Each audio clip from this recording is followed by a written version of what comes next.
السلام علیکم، آپ دیکھ رہے ہیں علم اسلام، جہاں ہم قرآن، حدیث اور اسلام کی روحانی کہانیوں پر گفتگو کرتے ہیں۔ یہاں آپ کو سچی اسلامی کہانیاں کی زندگی کے واقعات اور ہر وہ چیز ملے گی جو آپ کے ایمان کو تازہ کر دے گی۔ ہر ویڈیو میں ہم سکھاتے ہیں علم، ایمان اور عمال کا پیغام۔ تو آئیے آج کا روشنی بھرا سفر شروع کریں علم اسلام کے ساتھ۔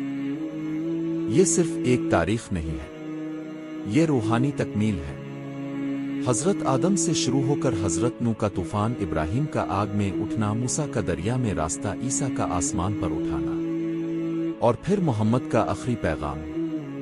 آؤ ہم اس شاندار سفر کو سمجھیں۔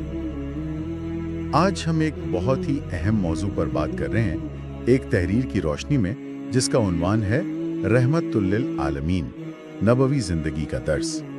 ہم کوشش کریں گے سمجھنے کی کہ پیغمبر اسلام صلی اللہ علیہ وآلہ وسلم کو تمام جہانوں کے لیے رحمت کیوں کہا جاتا ہے، مطلب اس لقب کے پیچھے گہرائی کیا ہے۔ جی بالکل، اور یہ لقب جیسا کہ آپ نے کہا یہ قرآن کریم سے ہے۔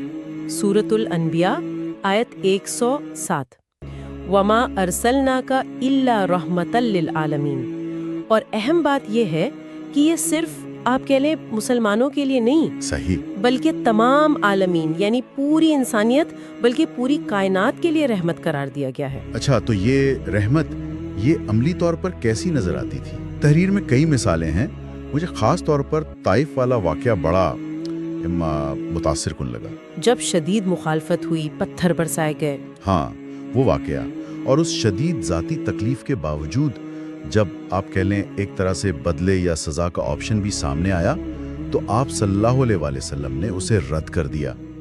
تحریر اس کو صرف معافی نہیں کہتی، اچھا، بلکہ اسے مستقبل پر ایک یقین، ایک امید کے طور پر دیکھتی ہے۔ یعنی فوری رد عمل کی بجائے آئندہ نسلوں کی بھلائی کا سوچنا، یہ ایک طویل مدتی حکمت عملی تھی۔ یہ تو واقعی ایک غیر معمولی رد عمل تھا، اور یہ کوئی ایک آدھ واقعہ نہیں تھا۔ میرا مطلب ہے تحریر فتح مکہ کا بھی ذکر کرتی ہے، جب 20 سال تک ظلم کرنے والے لوگ آپ صلی اللہ علیہ وآلہ وسلم کے سامنے تھے۔ مکمل اختیار تھا۔ بالکل مکمل اختیار، اور تب بھی بدلہ نہیں لیا گیا۔ وہ مشہور الفاظ، جاؤ تم سب آزاد ہو۔ تو یہ ایک مستقل مزاجی نظر آتی ہے، ذاتی تکلیفوں کو ایک طرف رکھ کر اصول پر قائم رہنا، یعنی معافی اور رحمت۔ صحیح۔ تحریر میں وہ ایک بوڑھی عورت کی مثال بھی ہے جو روز کوڑا پھینکتی تھی، اور جب ایک دن اس نے نہیں پھینکا تو آپ صلی اللہ علیہ وآلہ وسلم خود اس کی خیریت پوچھنے چلے گئے۔ جی، اور وہ بیمار تھی۔ ہاں، وہ بیمار تھی۔ تو سوال یہ پیدا ہوتا ہے کہ یہ رویہ، یہ مستقل مزاجی، اس کی بنیاد کیا تھی؟ مطلب تحریر اس پر کیا کہتی ہے؟ اصل میں تحریر اسے کردار کی گہرائی اور ایک اخلاقی بصیرت سے جوڑتی ہے۔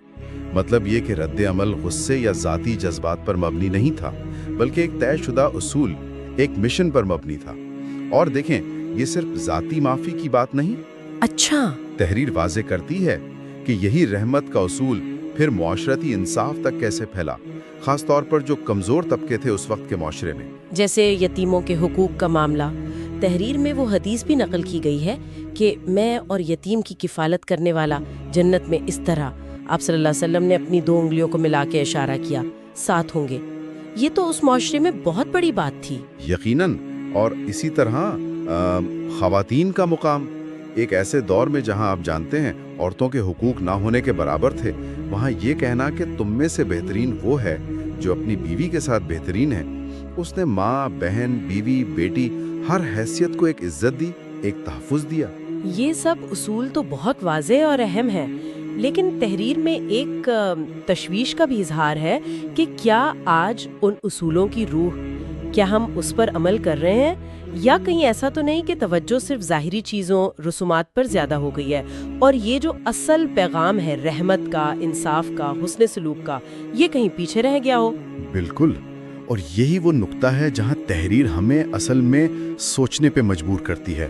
وہ یہ کہتی ہے کہ پیغمبر صلی اللہ علیہ وسلم کی سچی پیروی صرف شکل و صباحت یا چند عبادات تک محدود نہیں، صحیح، بلکہ ان کے اخلاق کو اپنانے میں ہے۔ وہ معافی، وہ ہمدردی، وہ انصاف پسندی، کمزور کا خیال رکھنا، یہ چیزیں روزمرہ کے معاملات میں نظر آنی چاہیے، اپنے رشتہ داروں سے، پڑوسیوں سے، غریبوں سے۔ یہاں تک کہ غیر مسلموں کے ساتھ بھی۔ تو خلاصہ کلام یہ ہوا کہ رحمت للعالمین صرف ایک لقب نہیں، یہ ایک آپ کہہ لیں ایک فعال کردار کا تقاضا کرتا ہے۔ یہ کوئی ماضی کا قصہ نہیں بلکہ آج کی زندگی میں ہمدردی، انصاف، درگزر کو اپنانے کی ایک دعوت ہے۔ بالکل درست۔ اور آخر میں ایک بات جو تحریر سے ذہن میں آتی ہے، ایک سوچنے کی بات، وہ یہ کہ پیغمبر صلی اللہ علیہ وسلم کی زندگی میں ہمیں بہت سے عملی پہلو نظر آتے ہیں۔ رشتہ داروں سے اچھا سلوک، غریب کی مدد، یتیم کی دیکھ بھال، انصاف قائم کرنا۔ اگر آج کوئی سننے والا ان میں سے صرف ایک عمل کو چن لے اور شعوری طور پر اس پر توجہ دے، مثلاً اپنے حلقہ اثر میں کسی کمزور کی مدد کرنا یا اپنے رشتوں میں بہتری لانا، تو یہ ایک چھوٹا سا قدم بھی ان کی اپنی زندگی اور ان کے آس پاس کے ماحول میں کتنی مثبت تبدیلی لا سکتا ہے۔ اگر ویڈیو پسند آئے تو لائک، شیئر اور چینل کو سبسکرائب کرنا نہ بھولیں۔ علم کا اشتراک کرنے سے مدد ملتی ہے۔ اگلی ویڈیو میں ملتے ہیں۔ اللہ حافظ۔ السلام علیکم۔